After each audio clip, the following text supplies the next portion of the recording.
It's Friday morning. பசங்க எல்லாம் school கிளம்புனதுக்கப்புறம் ஃப்ரெண்ட்ஸோட சிக்பேட் கிளம்பியாச்சு.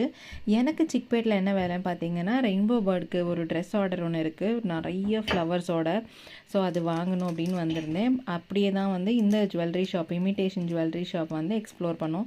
என்னோட ஒரு ஃப்ரெண்டுக்கு இந்த கடை ரொம்ப அடிக்கடி போகிறவங்க. நான் இன்றைக்கி ஃபஸ்ட் டைம் போயிருந்தேன்.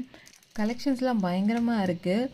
அதே மாதிரி ப்ரைஸும் ரொம்ப அஃபோர்டபுளாக இருக்கும். பட் இது வந்து ஒரு ஹோல்சேல் ஷாப். ஒரு 3-4 பேர் சேர்ந்து போனோன்னா அந்த மாதிரி போகிறப்ப தான் வாங்க முடியும். சிங்கிள் பீஸ்க்கெல்லாம் வந்து ரீட்டைல் ப்ரைஸ் தான் போடுவாங்க. பார்லர் வச்சுருக்கவங்க இல்லை இந்த மாதிரி இமிட்டேஷன் ஜுவல்லரி ஷாப் வச்சுருக்கவங்க இந்த ஹோல்சேல் கடைக்கு போனால் அவங்களுக்கு ரொம்ப ரீசனபிளாக இருக்கும்.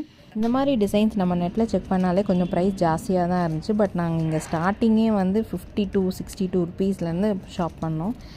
ஃபுல் வீடியோ இதோட ப்ரைஸ் எல்லாமே சேர்த்து நான் போட்டிருக்கேன். செக் பண்ணி பாருங்கள். கமெண்ட்ஸில் லிங்க் கொடுக்குறேன். Tata, bye bye.